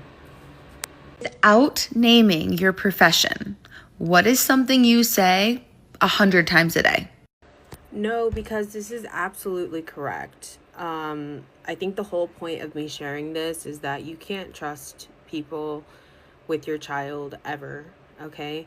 After Sebastian drowned, he went to the hospital, and again, I kept him even after they told me his brain was dead. But the big thing that I did not mention was that they told the police that they didn't know who left that door open when my son went out to drown in that pond, because our agreement was that that door was to stay closed as long as we were staying in that house. A few months later, me and that person, Hayden, stopped being friends because she admitted to me that her baby dad actually left that door open on purpose for the dogs to be able to go in and out to eat. And again, this is to bring awareness, and to not fucking trust anybody, because that is something that I have to live with for the rest of my life, is knowing that I trusted these people around my son. That if I would have just looked in the pond, even though I was so fucking scared of finding him like that. Sebastian was so smart, and Sebastian had never gone anywhere near water before, okay? But when we had got there, we went out to the pond and we looked at it, and I, to the best of my ability, explained to him that we do not go near that, and he had been outside with me, so that anytime he went near there, I said no. I did what I needed to do. I made it a point to make sure that that door was going to remain closed so that my son did not have the ability of going out and drowning. Whether or not I blame anyone, yeah, absolutely I do. I filed a police report and nothing came of it. But realistically, at the end of the day, like, somebody else's stupid mistake, because they were more worried about going to get beer in the morning. Who drinks in the morning, right? Who's drinking in the morning? That is like my biggest thing. But also, if we've already had the conversation that that door should remain closed, it absolutely should fucking remain closed. Period. Point blank. I don't give a fuck if your dogs need to go outside and eat, or need to come inside and go outside to poop and pee. We were in California. The weather was pristine.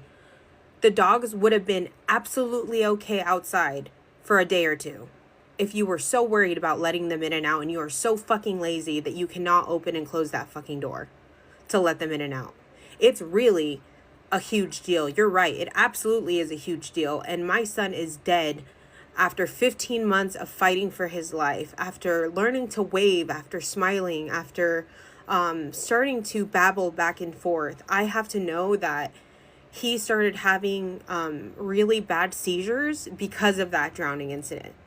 because I trusted those people to be a part of my life. And the only reason why I was even around this person is because they stood by me when I became sober, and I wanted to help her get sober and find her footing in sobriety. I will always take that with me, that the reason why this happened to my son was because I fucking care too much about people, and sometimes I play savior when I fucking shouldn't. Now, do I feel that somebody is responsible and somebody should take accountability for it? Abso-fucking-lutely. After I found out about that, that's when I made the police report. That is when I stopped talking to Hayden. That is when I stopped and called the police and told them that her baby dad knowingly left that fucking door open. So don't fucking come on here and try to make me feel like I did some horrible fucking thing. And to the other person that's mentioning, oh, why didn't you look in the pond? Because I was fucking floating. Have you ever been through something so fucking traumatic that you can barely breathe, you can barely think, you're so fucking scared that you can't do anything? I was frantically running around shaking, scared that somebody had kidnapped my son. And maybe that's not the most logical thing that came to mind. Absolutely not. But when you're in a traumatic situation, you don't fucking think about that.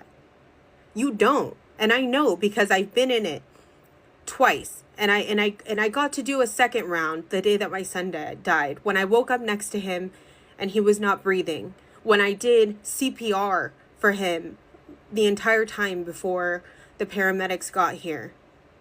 And then when they couldn't save him, okay? And then I got to do his funeral, where not only was I the only one who did anything for the funeral, because I refused to let his funeral be some cookie cutter outline that was just for anybody. So I made a video. I made the picture, the picture like PowerPoint for it. I picked out all of the music that was during the viewing, after the viewing. I wrote the speech for the person that came in, wrote a sermon for my son. I wrote a poem for him. I made sure that I printed out and picked out and designed the brochures myself. I picked out all the flowers and I helped design everything for my son because it was the last thing that I got to do for him. I was a single mom and I left a situation where his father had relapsed, and I relocated us out of there because I was not willing and had minimum threshold of what was allowable around my son. So don't ever come to my page and try to make me feel like I was not the best mother, because it's not going to fucking work, because I know what I am and I know what I'm not. So anybody else who has some negative thing to say, you can literally like take your advice or your commentary and shove it up your ass, because honestly, I don't give a flying fuck. My son is dead and it was due to somebody else's negligence, and I'm just here to raise awareness, not to fucking sugarcoat or make you guys feel like I'm the best or whatever. This is my story and I will speak it as long as I'm able to. And if you don't like it, then you can get the fuck off my page. Thanks.